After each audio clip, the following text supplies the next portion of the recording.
is Karina McKay Santanino, and this is why Hawaii is a nation without a nation state. The first European explorer to arrive and document Hawaii was James Cook in 1778. He visited twice, but while departing after his second trip, him and 4 others were killed for stealing temple idols. Before his death, he published books about Hawaii, which led to whalers visiting Hawaii and overfishing. Other visitors joined the whalers and brought diseases with them, such as measles, smallpox, and influenza. More than half the Hawaiian native population died. In 1810, ruler King Kamehameha the Great established the House of Kamehameha, which ruled the kingdom until 1872. Kamehameha II inherited the throne in 1819, and American Protestant missionaries began converting Hawaiians to Christians. Kamehameha III was the first Christian king. Many missionaries became active in commercial and political affairs while he was king, which led to future conflicts between monarchy and its American subjects. King Kamehameha V did not name an heir, so after he died, Lunalilo was elected and died the next year. He also did not name an heir, which led to the election between Kalakaua and Emma in 1874, which led to major riots. The U.S. and British troops and governments passed the House of Kalakaua. In 1887, Kalakaua was forced to sign the 1887 Constitution of the Kingdom of Hawaii, known as the Beyond Constitution, which took away much of the king's authority.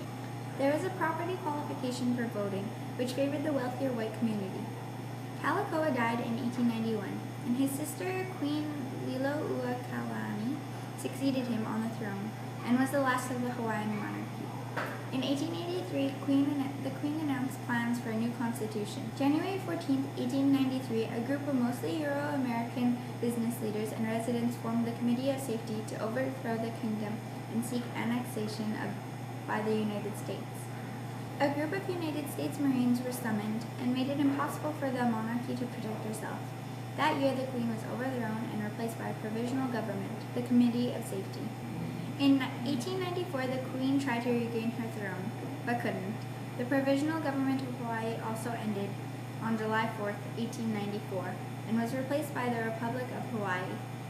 In 1896, the President of the United States, William McKinley, discussed annexation to the United States. In 1897, Secretary of State John Sherman agreed to a treaty of annexation with the Republic of Hawaii. The treaty was never ratified by the U.S. Senate. Much opposition of Native Hawaiians ignored Newland's resolution, used to annex the Republic of the U.S., and it became Territory Hawaii. In 1900, Hawaii was granted self-governance. Attempts to become a state began, but Hawaii remained a territory for 60 years. In 1950, Hawaii residents campaigned for statehood. March 1959, Congress passed the Hawaii Admission Act, and the U.S. President Dwight D. Eisenhower signed it to law.